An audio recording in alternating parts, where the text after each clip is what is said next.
The room smelled faintly of citrus and fabric softener, unfamiliar and sterile. A slow buzz of fluorescent lighting overhead mingled with the distant hum of city life leaking through a half-open window. The girl stirred, her limbs heavy, her chest rising with a breath that felt wrong. She jolted upright. The ceiling was white. The fan above turned lazily. A bookshelf she'd never seen stood across the room, stacked with manga, football memorabilia, and a cracked trophy reading Haru A, Most Valuable Player. Her heart slammed against her ribs. Haru. She looked down, gasping.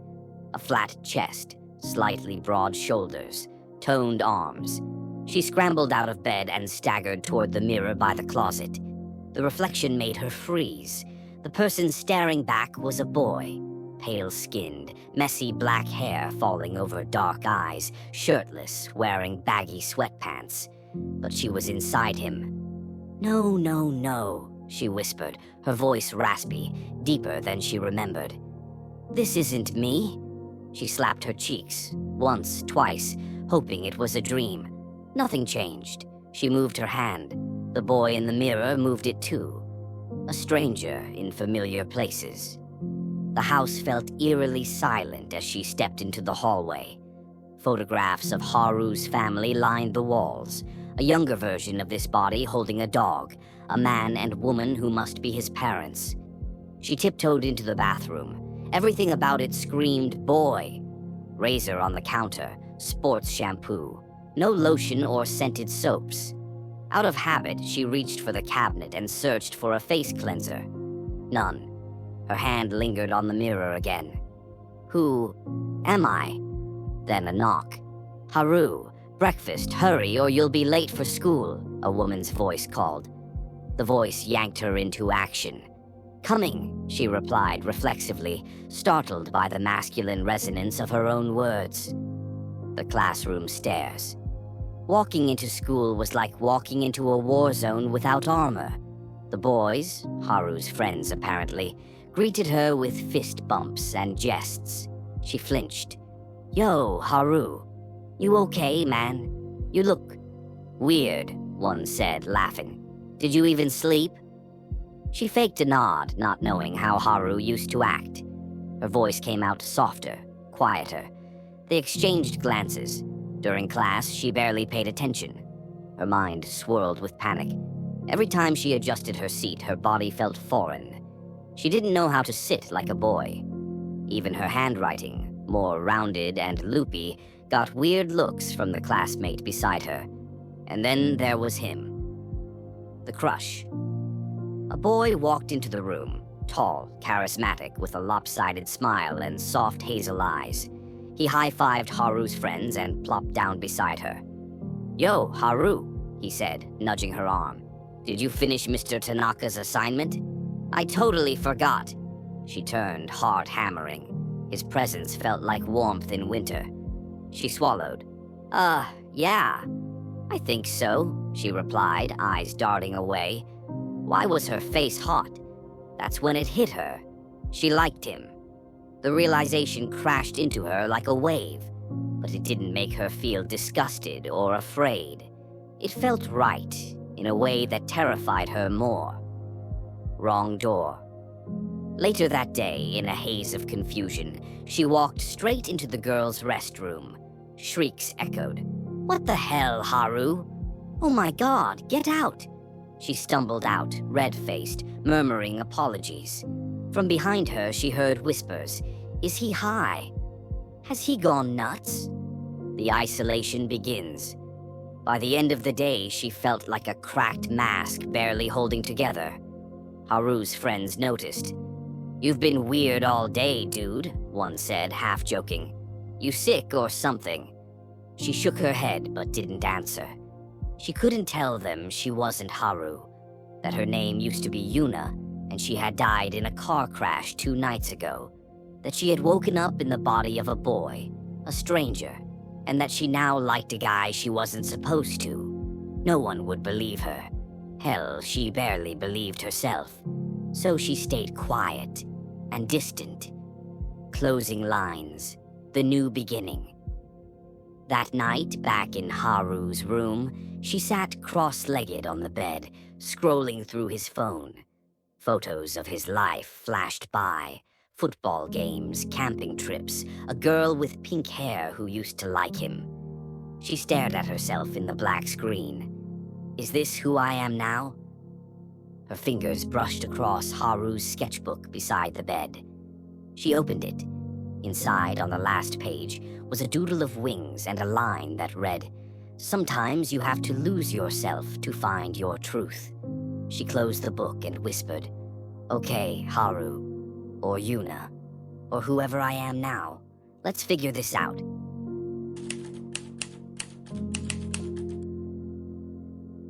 Days passed, maybe weeks. Time blurred in a haze of confusion, suppressed panic, and stifled emotions. Haru, or rather, Yuna in Haru's body, was living someone else's life, but every moment she clung more tightly to the feelings that made her feel like herself. And that feeling had a name: Ren. An unexpected bloom. Ren was the kind of boy everyone liked. He wasn't just attractive, though he undeniably was, but warm, confident, and effortlessly charming. He laughed easily, helped carry books for girls and boys alike, and played guitar during lunch breaks under the cherry trees like something out of a shoujo manga. Yuna, trapped in Haru's body, couldn't stop watching him. Every time Ren touched her shoulder or flashed a grin her way, her heart fluttered violently, painfully, like it was reminding her she was still alive, still her, no matter the form.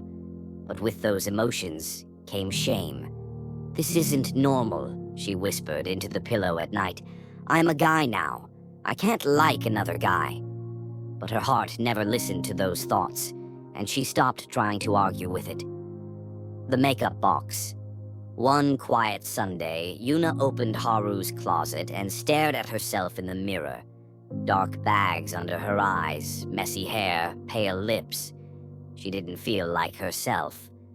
She rummaged through old drawers until she found her old makeup kit, miraculously untouched from a drama club event Haru had participated in the year before. Lip tint, concealer, a little eyeliner. Her hands trembled, but her heart raced with familiarity as she dabbed foundation on her skin. She softened the shape of her brows, added a bit of gloss, styled her hair to frame her face better. Then she looked into the mirror and smiled for the first time in days. She looked cute, still a boy, but a boy with the soul of a girl, finally finding the courage to express it. The confession rejected. The next day, a girl from class, Mika, shy, sweet, and a longtime admirer of Haru, asked him to meet behind the school gym. Yuna's heart sank before the conversation even began. "I've liked you for a long time," Mika said softly, looking at her shoes. "You're different now, but I like this Haru even more." Yuna hesitated.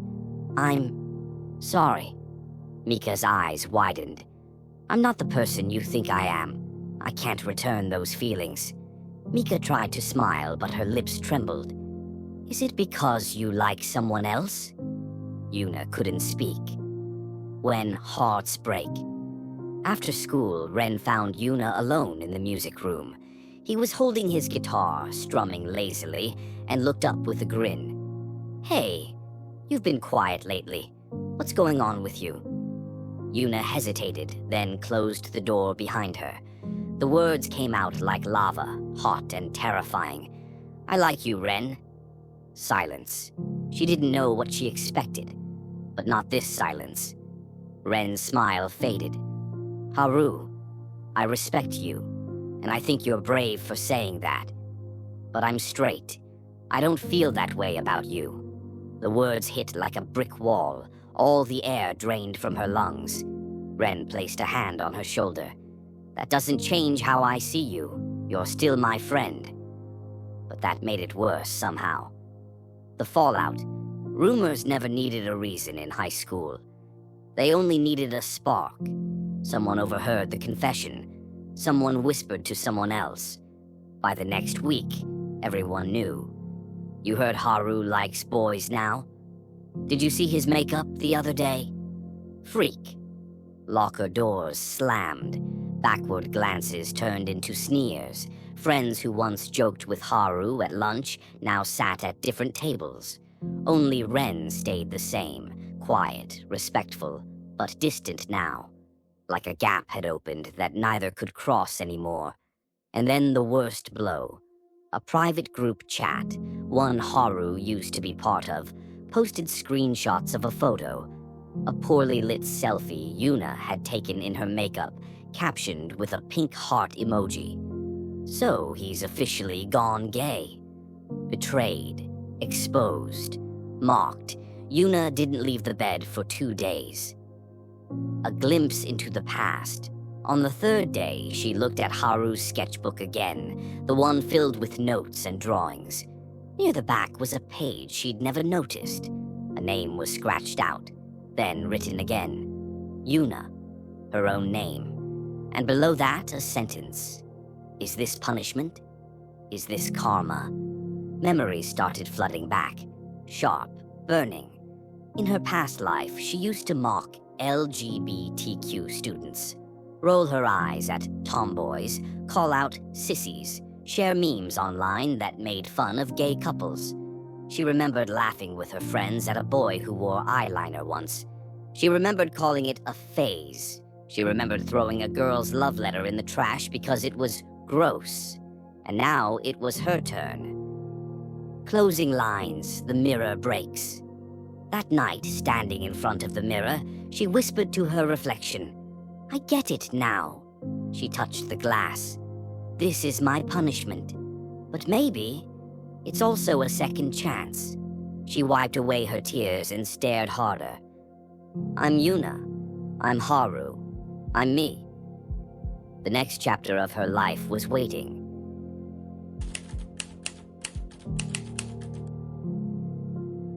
The seasons shifted. Spring turned to summer, and with it, Haru's school life finally came to a close. Yuna, still living in Haru's body, stood on the threshold of college life, the bruises of high school ridicule still fresh, but her heart carried something she hadn't felt in months. Hope. A new beginning. The university campus was massive, vibrant, and filled with all kinds of people. No uniforms, no whispered labels. Nobody knew her here. It was terrifying, but also liberating. On her first day, she saw a poster on the student bulletin board. LGBTQ+ and Allies Club meet. All welcome. Room 204. Student Center, Friday, 5 p.m. She stared at it for a while. A few months ago, she might have torn that kind of poster down. But now, she showed up right on time. Finding her people. The room wasn't packed, but it wasn't empty either. Around a dozen students sat in a circle, laughing and chatting comfortably. Some were dressed colorfully, others plain. There were girls holding hands, boys with earrings and soft eyes, and others who wore no label but carried warmth in their smiles. A bubbly girl waved at Haru as she walked in. Hey, you knew. Come sit. Yuna sat down nervously. I'm Haru. A tall guy with dyed green hair gave her a nod. Welcome, Haru. I'm Jun. We don't care what you are, who you love, or where you're from. As long as you're not a jerk, you belong. The group laughed, and Haru smiled for the first time in a long while. For the first time since waking in this unfamiliar body, she didn't feel alone. The guy who saw her. He wasn't loud. He wasn't flashy. He was sitting near the window, reading a poetry book with folded pages. Yuna noticed him when he looked up, eyes catching hers mid-laughter. There was something in his expression, calm, steady, gentle, like he'd seen her without even knowing her. Later that evening, as she stepped out of the building, the same guy called out, Haru, right? She turned, startled. I'm Kai. She nodded. Nice to meet you. He tilted his head. I liked what you said during the discussion about how the world never gave you a moment to figure out who you really were. Yuna looked away. It's complicated. Kai smiled. It always is. And somehow she found herself walking with him, talking about music, identity, and books until the sky turned orange. Healing moments. Weeks passed. Every Friday the club met. Every day Yuna saw Kai in little ways, in the library, near the art studio, or simply walking across campus. He didn't push, didn't produce. He just existed, like sunlight through leaves, warm and quiet. One evening, under the old banyan tree behind the college garden, he handed her a folded note. It read, "I don't care what body you were born in. I don't care what name the world calls you. I like the you I see. I like you, Haru." Her hands trembled. Her heart beat faster. Tears welled up in her eyes. No one had ever seen her this clearly, not even herself. She looked up, and he was already standing there. "Is it okay if I say yes?" she whispered. He stepped closer. "Only if it's your truth." She nodded, and just like that, Yuna, inside Haru's body, kissed Kai under the twilight sky, and for a fleeting moment, everything felt perfect. The return. That night she went to bed with a full heart. For once, she didn't cry herself to sleep. She clutched Kai's note close and whispered, "Thank you for loving me like this." The world was still a mess, but she had found her place in it. Then the air changed. She couldn't explain it. The sensation of being pulled, unraveling from the inside. Her body turned cold and her vision blurred, and then, elsewhere, she gasped and sat up, in her old body, soft skin, long hair, familiar fingers. She was herself again, back in her female body, but someone was lying beside her. A naked girl. Both of them were uncovered, tangled in blankets. She yelped and leapt out of bed, grabbing the sheet to cover herself. The girl stirred groggily, her eyes meeting hers. "Who are you?" she asked. Yuna's heart raced. What the hell is happening? And somewhere far away, in a different room, Haru, the real Haru, gasped awake.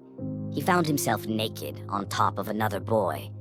Both of them stared at each other, wide-eyed, speechless. Then Haru said it, echoing what Yuna had just spoken elsewhere. "What the hell is going on?"